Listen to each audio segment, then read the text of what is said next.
দেখো যে বারোদলের মেলায় এসছে, যে বারোদলের মেলায় লাস্ট দেখো কত ভিড় হয়েছে। দেখো ও কাকু এগুলো কত করে?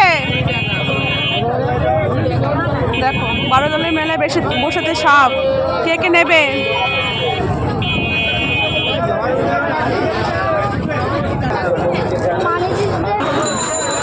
দেখো বন্ধুরা, এটা হলো রাজবাড়ির প্রথমেই ঢুকছি আমরা। বাদামের দোকান, কে কে খাবে বাদাম? চলে এসো। আজকেই আমাদের রাজবাড়ির মাঠের লাস্ট মেলা, বারোদলের মেলা। এটা হলো আচার, বাচ্চাদের লজেন্স, চকলেটের দোকান। দেখো বন্ধুরা, এত ভিড়ে সামনের দিকে আগাতেই পাচ্ছি না। আজকে দেখো লাস্ট মেলার জন্য অতিরিক্ত ভিড় হচ্ছে। তা তোমাদেরকে আর বেশি কিছু দেখাতে পারবো না। Bye, always good night.